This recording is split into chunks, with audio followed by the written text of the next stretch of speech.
Assalamualaikum warahmatullahi wabarakatuh. Selamat sore semuanya, salam sehat bagi kita semua. Perkenalkan, nama saya Nursela Andriani, mahasiswa Sekolah Tinggi Ilmu Ekonomi Kuala Kapuas. Pada video ini kita akan mereview tugas baca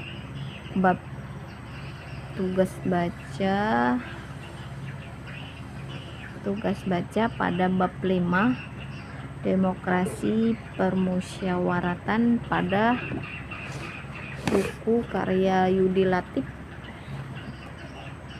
Negara Paripurna, Historis, Rasionalistis dan Aktualitis Pancasila.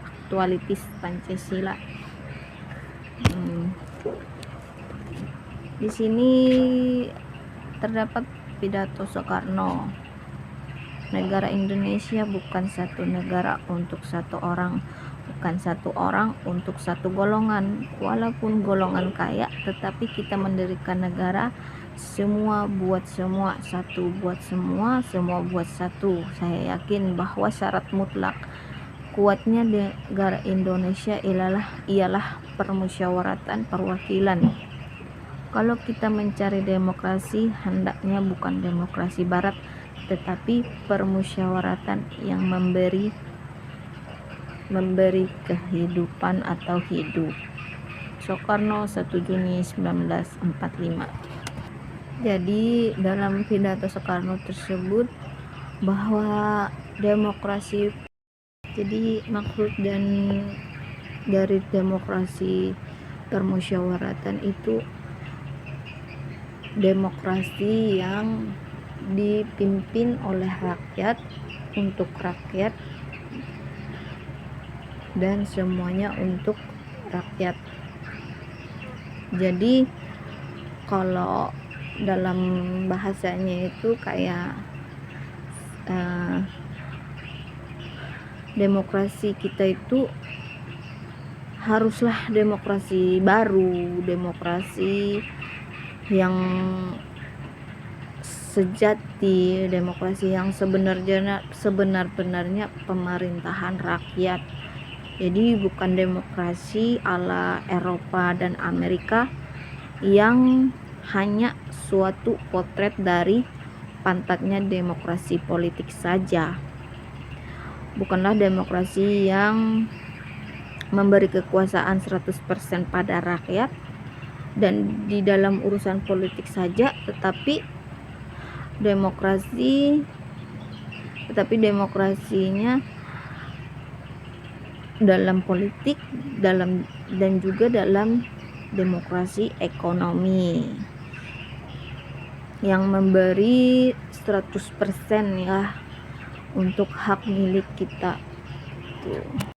Pada bab ini itu menguraikan sila keempat ya, kerakyatan yang dipimpin oleh hikmat kebijaksanaan dalam permusyawaratan perwakilan. Jadi menempatkan dalam konteks historis, perspektif historis, komparatif, dan pengalamannya dalam kehidupan berbangsa dan bernegara. Oke, kita akan masuk ke tahap perspektif historis. Jadi di sini dikatakan, menurut Hatta, setidaknya ada 3 sumber yang menghidupkan cita-cita demokrasi dalam kalbu bangsa, terutama di lingkungan para pemimpin pergerakan. Pertama, tradisi kolektivisme dari permusyawaratan desa. Kedua, ajaran Islam yang menuntut kebenaran, keadilan ilahi dalam masyarakat, serta persaudaraan antara manusia sebagai makhluk Tuhan. Ketiga, paham sosialisasi Barat yang menarik perhatian para pemimpin pergerakan kebangsaan karena dasar-dasar perikemanusiaan yang dibelanya dan menjadi tujuannya. Hatta 1992 1.2.121. Jadi ada 3 bagian, itu adalah tentang stimulasi permusyawaratan desa ya, jadi stimulasi demokrasi desa. Jadi dalam pandangan Hatta itu kita harus mempunyai tiga sumber kehidupan, yaitu dari dasar dari musyawarah desa, terus dari kedua dari ajaran agama, terus ketiga dari paham sosialisasi barat untuk melahirkan ide-ide. Kita akan masuk ke stimulasi demokrasi desa. Jadi dalam pandangan Tan Malaka, paham kedaulatan rakyat sebenarnya sudah tumbuh sejak lama di bumi Nusantara, di alam Minangkabau. Misalnya pada abad 14 sampai 16, kekuasaan raja dibatasi oleh ketundukannya pada keadilan dan kepatutan. Jadi ada istilah yang cukup terkenal di masa itu bahwa rakyat beraja pada penghulu, penghulu beraja pada mufakat, dan mufakat beraja pada alur dan patut. Jadi pada maksudnya pandangan Tan Malaka pada abad 14 sampai 16 kekuasaan raja. Jadi raja itu tidak mutlak apa-apa keputusan raja. Jadi yang digunakan keputusan itu adalah keputusan masyarakat atau rakyat. Jadi sebelum Muhammad Hatta memberikan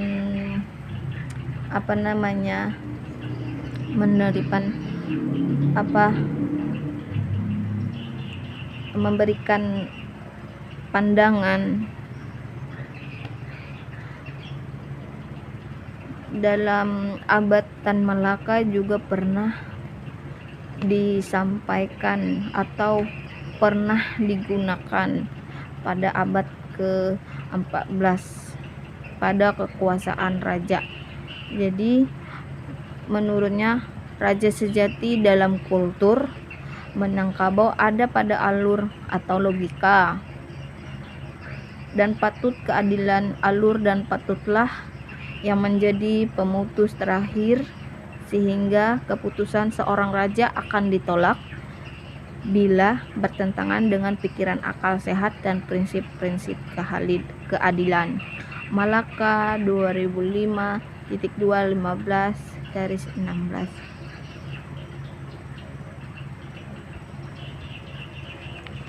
Jadi pada stimulasi demokrasi desa itu sudah ada sejak abad dulu begitu.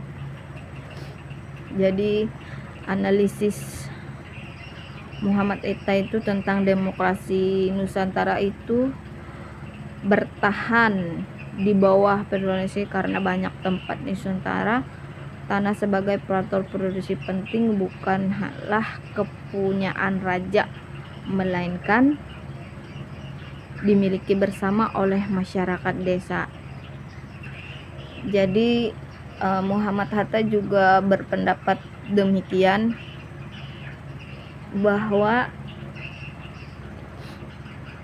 bahwa keputusan itu tidak mutlak di kerajaan. Jadi tidak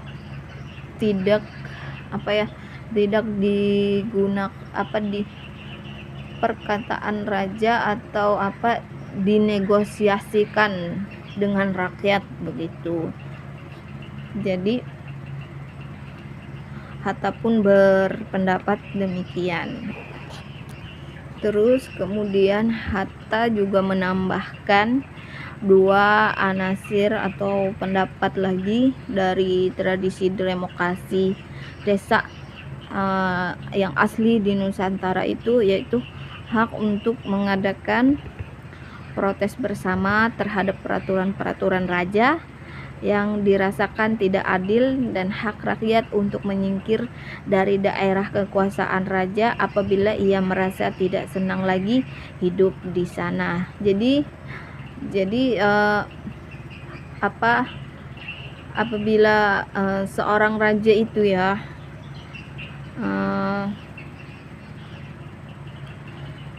memutuskan sesuatu tapi tidak sesuai dengan keinginan rakyat, maka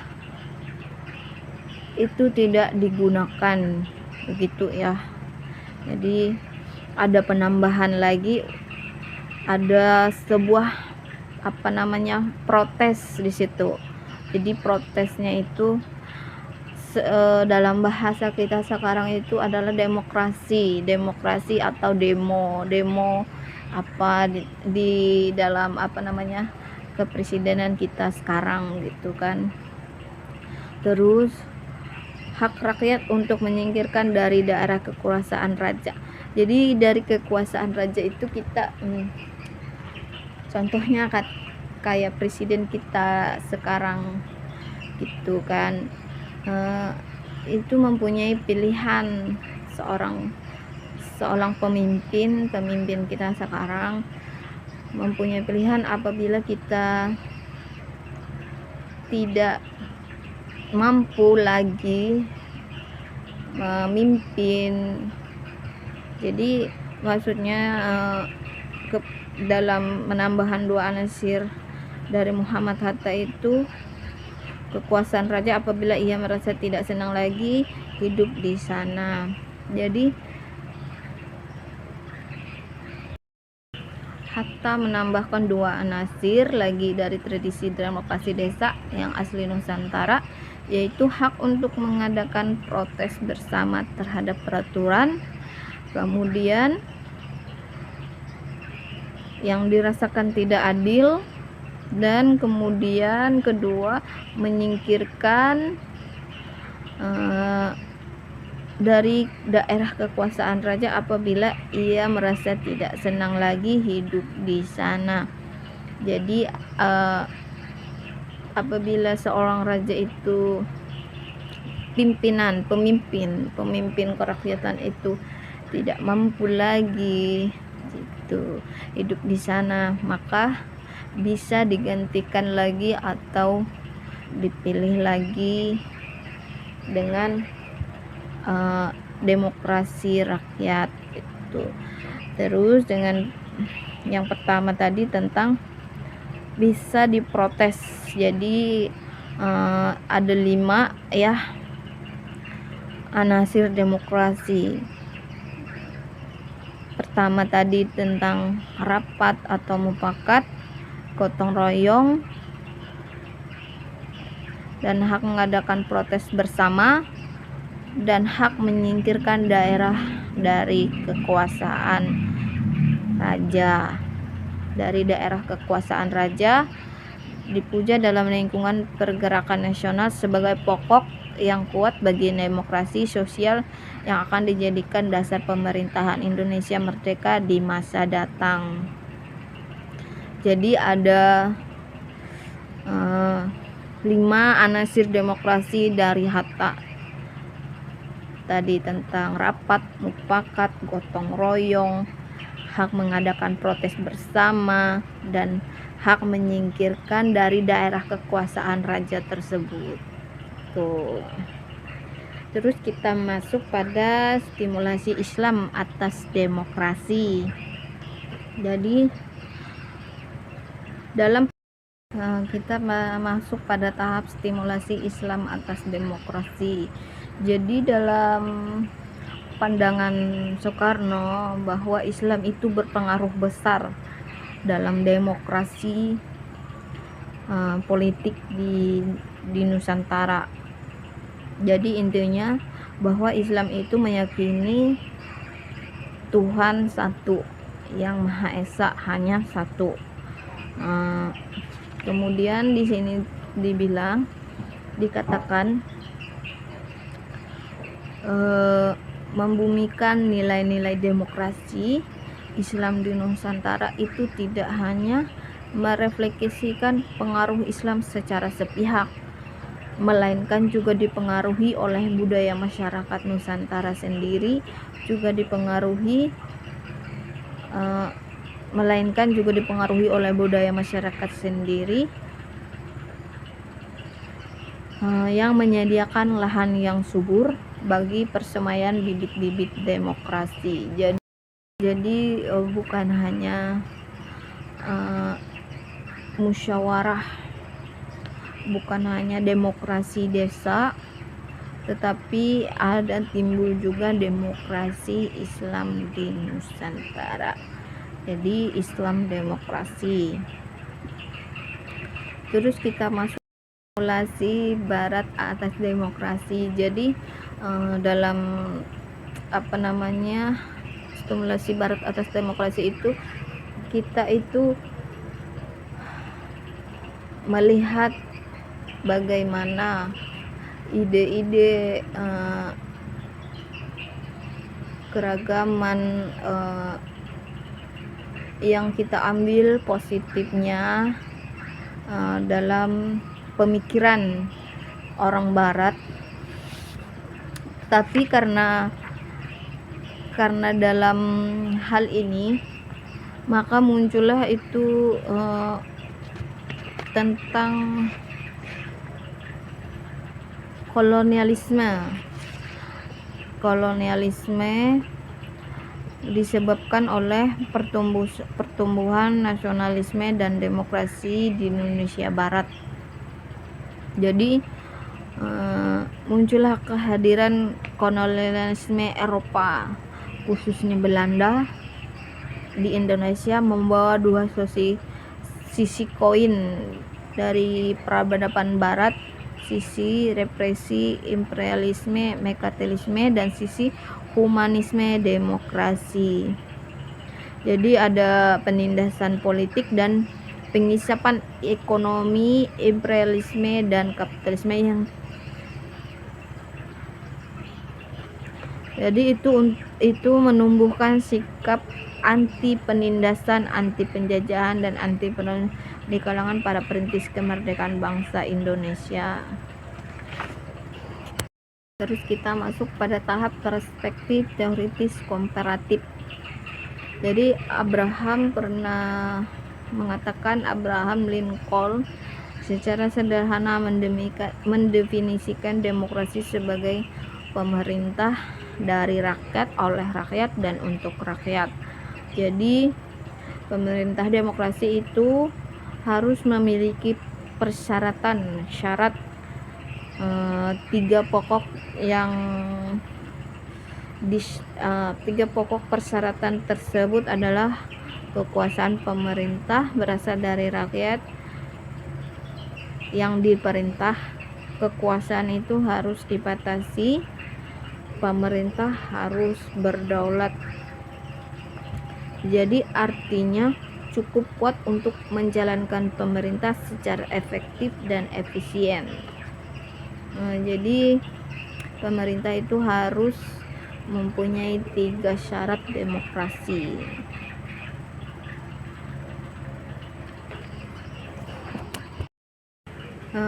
Terus kita masuk pada tahap membumikan demokrasi permusyawaratan dalam kerangka Pancasila.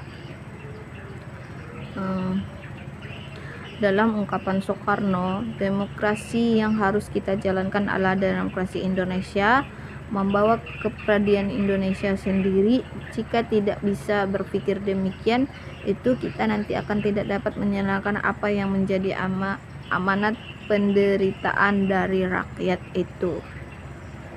Jadi dalam ungkapan Soekarno tersebut, jadi intinya kita itu harus meyakini lebih tegas lagi dalam cara kita berpikir atau keyakinan, kepercayaan kita dalam kedaulatan rakyat kita, begitu.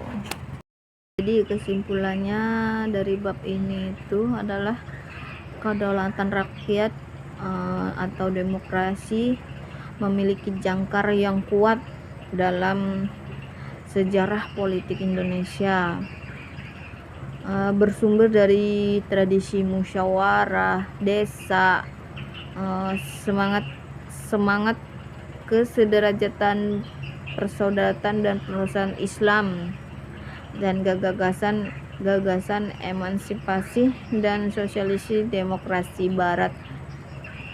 Semangat dikobarkan oleh kehendak untuk membebaskan diri dari represi politik dan ekonomi kapitalisme.